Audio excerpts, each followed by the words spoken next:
Новогодние праздники закончились, многие успели как следует отдохнуть, но для некоторых ингушских автолюбителей эти выходные выдались куда менее веселыми. С начала этого года на дорогах нашей республики произошло 4 дорожно-транспортных происшествия. Обошлось без жертв, правда 7 человек получили ранения различной степени тяжести. Самым большим ДТП за этот истекший период, это было ДТП 7 января, в результате чего у нас 3 человек пострадали. ДТП произошло у нас по автодороге Назрань-Малгобек.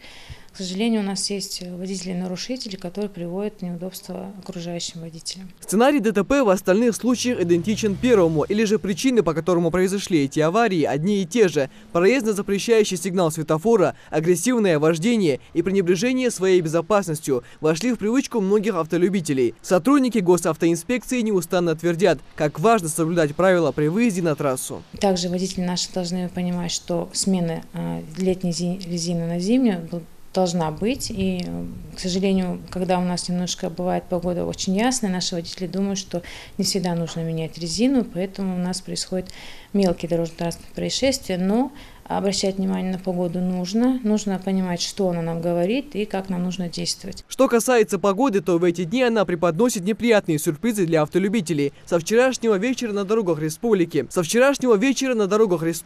местами образовался гололед и навис густой туман. Сотрудники МЧС призывают водителей в условиях плохой видимости соблюдать дистанцию и не превышать установленную скорость. По словам специалистов, такая погода может сохраниться еще надолго. 10-11 января осадки в виде снега, затем у нас до конца недели без осадков, исходя из того прогноза, который у нас имеется в распоряжении, до середины этого месяца у нас дальше прогнозируется без осадков, но облачно, но при этом минусовая температура сохраняется, туман на дорогах сохраняется и гололедица в том числе.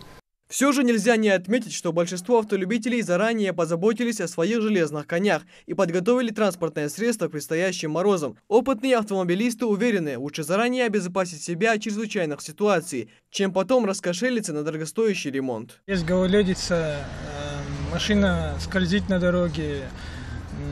Совет дам один, чтобы все одели зимнюю резину, переобулись, одним словом.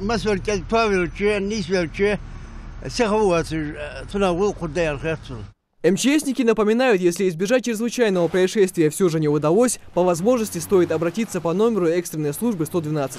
Михаил Тангиев, Марбек Межиев, Новости 24.